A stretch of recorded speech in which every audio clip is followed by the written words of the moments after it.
예, 오늘의 증시 브리핑 시작하겠습니다. 시장이 이제 제법 조정을 보였는데, 그러니까 미증시가 이제 200일선을 돌파했다가 이제 거기서 크게 밀리는 그런 모습을 보였잖아요.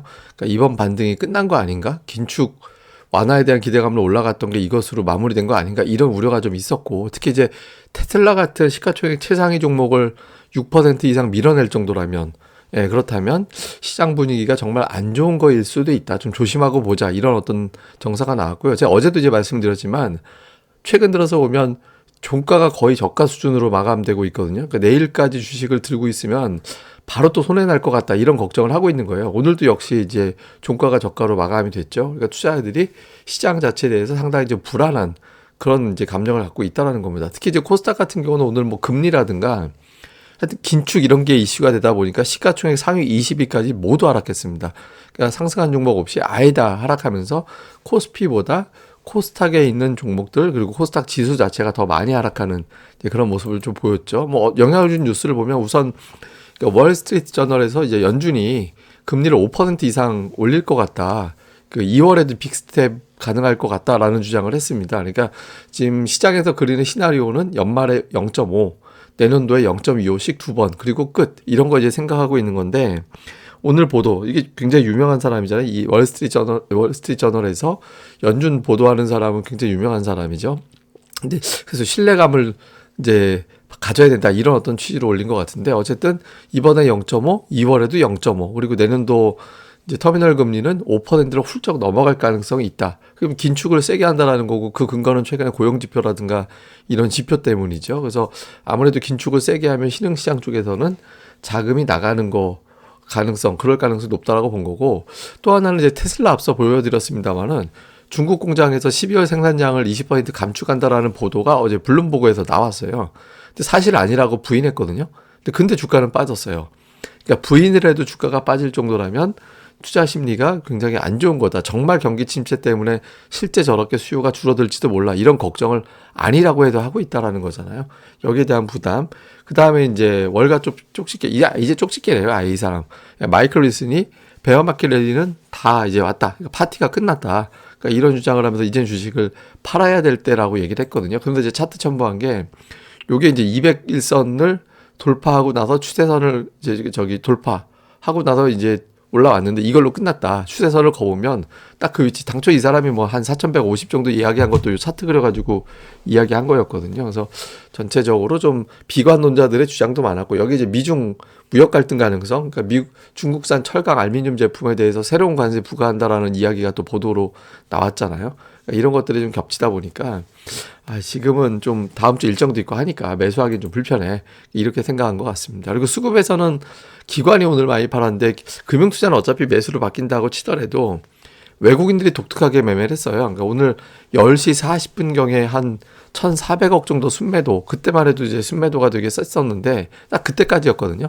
그 이후에 이제 매도가 늘지 않고 딱 그 상태에서 조금 늘었다 줄었다 하다가 이제 종가 쪽에서 다시 매도를 확 줄여가지고 1,000억 안쪽인데 어쨌든 연속 매도, 순매도가 연속적으로 이어지고 있는 그런 형태죠. 기관도 오늘 매도했고 개인들만 받는 형태니까 하락 종목이 만들 수밖에 없고 다만 이제 오늘 요 하락이 좀 오버한 것 같다, 너무 심한 것 같다라고 봐서 그런지 막판에 선물을 갖다가 훅 회수하는 그런 모습도 보였습니다. 그래서 오늘 좀 보다는 내일 초반은 일단 나쁘진 않게 출발할 가능성은 있어 보이고요. 그 다음에 이제 종목으로 보면 외국인 투자들 순매수 1위가 보통은 ETF 쪽보다는 이제 개별 종목이 되는 경우인데 오늘은 좀 특이하게 됐죠. 어쨌든 삼성 SDI, LG에너지 솔루션은 꿋꿋하게 사고 있고 삼성전자는 지금 계속 1,000억대 이상의 매도가 이어져 나오고 있거든요. 그나마 다행인 게 이제 SK하이닉스 매도가 별로 안 나왔는데 어쨌든 삼성전자를 오른쪽에 두지 않고 계속 매도 창구 왼쪽으로 두고 있다라는 거는 투자자들에게 좀 부담이 되고요. 기관 같은 경우도 역시 삼성전자를 매도. 그래서 오늘 이제 6만 전자가 깨지고 다시 5만 전자로 내려와 버리는 그런 상황이 만들어졌죠. 그러니까 삼성전자 수급이 상당히 꼬여 있다. 근데 이게 이제 만기까지일 수도 있습니다. 그러니까 만기 지나가면 이제 내가 언제 그랬는데라고 이제 풀릴 수도 있거든요. 근데 어쨌든 지금 당장은 만기고 뭐고 이제 수급이 나쁜 상태가 되고 있고 반면에 이제 LG전자라든가 뭐 이마트라든가 뭐 이런 종목들을 갖다가 선별적으로 좀 매수해 나가는 그런 형태를 보이고 있습니다. 다음에 코스닥 쪽에서는 외국인 투자들 엔터주를 다 샀죠. SM, JYP, YG엔터, 엔터지 다 매수하고 있고 그 외에 좀 실적이 이 종목들은 조금 불거질만 한데라고 싶은 종목들을 좀 골라 담았고, 그러니까 매도 쪽에서는 그동안에 이제 아프리카 TV가 상당히 주목을 많이 받는 종목이었거든요. 뭐 일시적인 매도인지 모르겠지만 어쨌든 아프리카 TV가 매도 쪽으로 들어가 있는 게 좀 특징이었습니다. 이제 기관 같은 경우는 2차 전지 관련된 종목군들을 상대적으로 좀 매도를 하는 그런 모습을 보였고, 아프리카 TV를 또 매수를 했고, 그러니까 그 외에는 뭐 최근에 약간 이제 바이오 계열의 종목군들 몇몇 개를 갖다가 이제 매수하는 게 좀 특징적이거든요. 근데 특정 업종보다는 그냥 골라 담는, 예, 그런 형태를 좀 보이면서 이제 뭐 돈이 충분하지 않으니까 이제 전체를 들어올리기는 좀 어렵고 그냥 선별적으로 좀 골라 담겠다 이런 의지를 보여준 것 같습니다. 자, 이슈를 보면 사실 마이클 릴슨의 어떤 저 코멘트가 오늘 미국 시황 보도되는 기사에서는 대부분 다 마이클 릴슨을 인용했거든요. 이 사람이 그렇게 위력적이라고 하기는 어려워요. 그냥 개인적인 어떤 의견일 뿐이니까. 근데 이제 파월 의장의 어떤 발언한 것보다 이 사람의 발언이 더 크게 영향을 주는 것 같이 보이잖아요. 근데 결국엔 이것도 지속성은 없습니다. 그러니까 전략가 한 명 때문에 뭐 시장이 바뀌진 않으니까. 근데 이거 자체보다 이후에 이제 경기 침체 관련된 게 이제 메인 재료가 되는지 요게 더 중요하죠, 사실은. 경기 침체 재료가 메인 재료가 되면 좀 불편할 거고, 또 하나는 이제 S&P 500이 오늘 200일선에서 조금 벌어지는, 내려가는 그런 모습을 보였거든요. 그러니까 여기서 거리두기로 갈 거냐, 아니면 여기서부터 다시 200일선을 하루 이틀 안에 바로 탈환을 할 거냐, 이것도 되게 중요하죠. 예, 그러니까 지지되던 자리가 이탈되고 나서 멀리 떨어지기 시작하면 정말 회복하기 어렵거든요. 그래서 요 구도. 그 다음에 이제 외국인 투자들이 연속으로 매도를 하고 있는데, 이게 이제 만기까지만 나오면 끝나는 거냐, 아니면 이제 한동안 계속 이어지게 되는 거냐. 이어지게 되는 시나리오는 중국 사기 위해서 한국을 판다, 뭐 이런 논리를 비롯해서 여러 가지가 있잖아요. 그러니까 지금 이번 주 갑자기 좀 바뀐 거 봐서는 만기 주간이라 좀 그런 것 같기도 한데, 어쨌든 이제 외국인 투자자들의 매도가 오늘 많지는 않았지만 이제 내일장 정도에서 하루 좀 매도를 거르는, 이제 매수로 들어오는 그런 흐름이 나오는 게 조금 더 편안하게 될 수 있겠죠. 뭐 특징주는 사실 제약이나 조선도 뭐 다 간 게 아니기 때문에 일부 움직인 종목으로 제약과 조선 정도 이제 꼽아봤습니다. 제가 오늘 이제 보여드리려고 하는 건 뭐냐면, 제가 ADR 지표를 자주 말씀드리잖아요. 근데 최근에 어떤 루틴이 있냐면, ADR이 100, 제가 이제 항상 말씀드리지만 120 넘어가면 과열, 최근에 130이기도 합니다. 코스피 같은 경우는. 근데 어쨌든 코스닥은 120이면 과열, 75면 과매수, 과매도.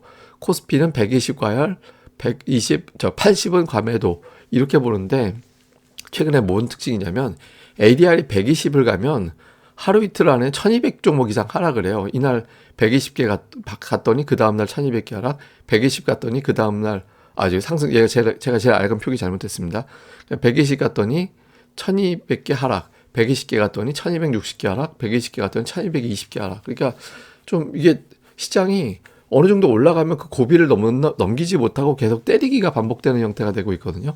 그러니까 시장이 추세를 갖기 어렵다, 이 정도 되면 이 선은 넘지 마, 이런 어떤 매도가 존재한다라는 거예요. 그래서 지금은 지수 자체가 추세를 뒤집기는 상당히 어렵다라고 보고, 개별적인 종목 장세가 나오는 장이니까 그런 장에 맞게 여러분들이 좀 합리적으로 대응하시면 될 것 같다, 이렇게 보시면 되겠습니다. 예, 뭐 자세한 내용은 제가 또 추가적으로 계속 방송을 통해 언급을 해드리겠습니다. 이 방송 구독하기와 좋아요 꼭 부탁드리고요. 그리고 이제 고릴라 리서치에서 이제 독립 리서치 체험반 게시판에 올려주신 분들만 등업해가지고 며칠 또 오픈해드리는 이벤트 하고 있거든요. 그래서 네이버에서 고릴라 리서치 검색하시고 그 게시판에 댓글 말고 그 게시판 자체에 글 올려주시면 바로바로 등업해드리니까 많이들 방문과 등업 신청하시면 될 것 같습니다. 예, 그럼 감사합니다. 전 다음에 뵙겠습니다.